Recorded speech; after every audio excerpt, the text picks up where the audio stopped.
안녕하세요. 산재박사TV의 김정태 노무사입니다. 오늘은 출퇴근 중 교통사고에 대한 이야기를 해보도록 하겠는데요. 이전 영상에서는 출퇴근제에 대한 기본적인 인정 기준과 사례에 대해 말씀드렸다면 오늘 영상에서는 출퇴근 중 교통사고 발생 시 산재로 처리할지 자동차 보험으로 처리할지 어떻게 하는 것이 본인에게 더 유리할지 문의가 많아서 그 부분에 대해서 말씀드리도록 하겠습니다. 먼저 출퇴근 중 교통사고 발생 시 많은 분들이 산재와 자동차 보험 둘 중 하나만 선택해서 신청할 수 있다고 잘못 알고 계신 경우가 많은데요. 결론부터 말씀드리면 산재와 자동차 보험 둘 다 신청이 가능합니다.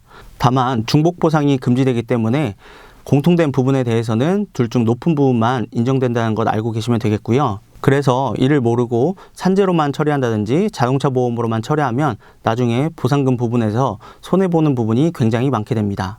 자, 그러면 출퇴근 중 교통사고 발생 시 산재와 자동차 보험이 경합될 때 산재의 어떤 부분이 유리한지 알아보도록 하겠습니다. 먼저 본인 과실이 큰 사고의 경우 산재로 처리하는 것이 훨씬 유리합니다. 산재의 가장 좋은 점은 재해 발생에 근로자의 과실 여부를 따지지 않는다는 것입니다. 교통사고가 발생하면 일반적으로 가장 첨예하게 대립하는 것이 과실 부분인데요. 과실 부분에 따라서 본인의 보험금이 결정되기 때문입니다. 예를 들어 출퇴근 중에 내가 무단횡단을 하다가 사고가 발생했다면 분명 본인에게도 과실 부분이 상당하겠죠. 그렇기 때문에 보험사에서는 본인의 과실 부분에 대해서 상계를 하고 보험금을 지급하기 때문에 보험금이 상당히 적게 될 수 있습니다. 그런데 산재에서는 근로자의 과실 여부를 따지지 않고 그 사고가 업무와 관련된 산재인지만 인정받으면 보험금을 그대로 받을 수 있기 때문에 근로자에게 유리합니다.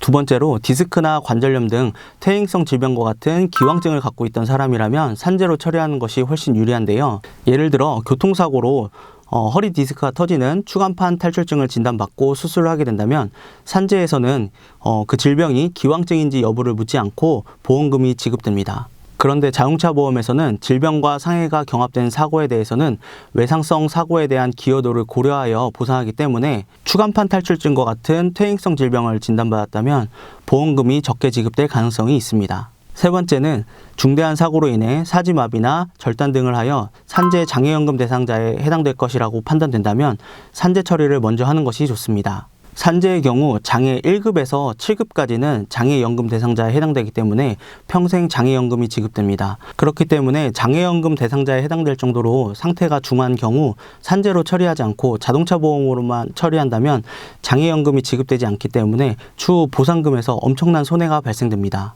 그리고 산재로 보상받지 못한 부분에 대해서는 상대 자동차 보험사에 손해배상을 청구해서 받을 수 있는데요. 산재보험의 경우 치료비 명목에 요양급여, 휴업급여, 장애급여 등 여러 보험급여를 두고 폭넓게 재해자를 지원해주고 있지만 위자료에 대한 부분은 받을 수 없습니다. 중요한 점은 위자료의 경우 최대 1억 원까지 받을 수 있는데요. 산재에서는 위자료에 대한 개념이 없기 때문에 내가 기존에 산재보험금을 받았다고 하더라도 위자료의 전부를 받을 수가 있습니다. 위자료 외에도 산재로 보상받지 못한 부분이 있다면 상대 보험사에 청구해서 보험금을 받을 수가 있습니다. 네, 오늘은 출퇴근 중 교통사고 발생 시 산재와 자동차 보험에 대한 이야기를 해보았는데요. 오늘 영상이 도움이 되셨길 바라며 다음에는 더 좋은 영상으로 찾아뵙겠습니다. 감사합니다.